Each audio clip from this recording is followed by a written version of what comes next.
round two. Oh, what happened? And that blood on his legs, and this may be the knockout that Bivol hasn't gotten in 6 years. 2018 was the last time he finished a fighter, and he's ready to go. What's happening, boxing? What's happening, YouTube? And about that boxing, before we go into this, be sure to like, subscribe, hit the notifications, drop a comment, and share the content, man. Anyway, let's go ahead and go in. We're going to talk about Dmitry Bivol versus Malik Zinad. It was a great night in Riyadh last night in boxing. It was just good, even though we missed the main event, and I was pretty upset about the Better BF fight not happening right now. It still was a great night in boxing. I will have to say this. Dmitry Bivol's power definitely outshines Jerome Penelone's power, who Zinad just recently decimated in the ring. So basically what I saw happen is Zinad did last 6 rounds, and this was a big step up for him. And he took the fight only on 3 weeks' notice. So he didn't have very much time to prepare, and it looked like it. He wasn't doing any body work at all, which I'm very surprised that no one, they should have got someone top level to come in and help train him at that moment for this big moment in his life. But it just didn't happen. So what ends up happening is in the 6th round, they're having basically a jab versus jab competition. That's what this was from round 1. It was a jab versus jab competition, and Dmitry Bivol eventually is going to always win that, being that he has one of the best jabs in the business.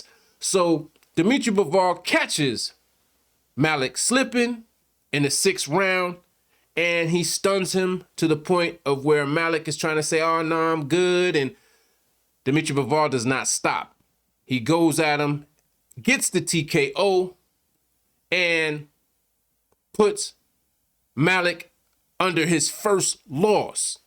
Now, it's not a bad thing because Malik's performance impressed Turki Al-Sheikh to the point of where, hey, you know, you lasted 6 rounds on 3 weeks' notice with one of the best fighters in the world. So he invited him back in either October or December. So he'll either be on the Dmitry Bivol versus Better BF card in October, which that was just announced that is possibly going to be October 12th is going to be the date. That's what it's set as so far. So he may be on this undercard or another undercard in December. So that's great news. Big ups to Dmitry Bivol. Showing power. It's his first knockout in probably like 6 fights.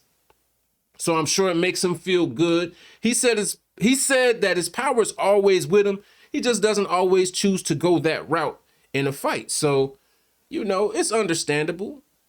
I think some people think just because you can get the knockout, you should always go for it. But sometimes going for the knockout, you get a little overeager and you can get popped yourself. And if you're really dominating in a fight performance-wise, why take the risk? I guess that's what Dmitry Bivol is trying to say. Anyway, it was a great night of fighting. Once again, I have to say I cannot believe how Queensberry just ran over Matchroom 10-0 on their score system. Matchroom fighters were just destroyed. Everyone was destroyed, you know. So big ups to Malik Zinad, though. He did a great job for someone, like I said, 3 weeks notice going against a world-class 2-title champion in Dmitry Bivol. I look forward to seeing him again in the future. Hopefully he will, you know, get someone in there that will teach him. He has to do some body work and change up his punches. He was throwing that same 1-1-2 and then doing a little thing, twisting his glove. And Dmitry Bivol is way too ring intelligent to fall for that little, you know, twisting the glove thing and a little, you know, he was trying to do feints and stuff like that. But his technique is too young for Dmitry Bivol. So Dmitry Bivol showed him and he handled it.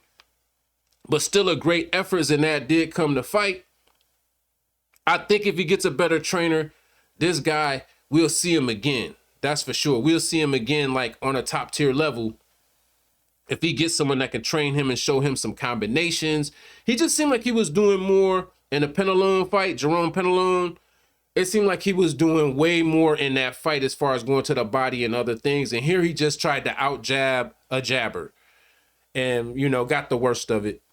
Anyway, y'all, that's all I got for this one, man. It was a great night in boxing last night. I'll be back with another one. I'll probably be talking about one of the other fights here in a moment. I'm just trying to get all these fights off my chest, man. I enjoyed the night. Let's give it up to Turki Al-Sheikh and all of the people over there in Saudi for bringing so much love to the boxing game. America got a taste of it. We had plenty of fighters in the fights last night. We had a few, I should say, not plenty. We had a few though. We had three, at least three. So, you know, it was a great night for boxing. I'm gonna go ahead and get up out of here. Be sure to like, subscribe, hit the notifications, and share the content like I said. And let's give it up for boxing.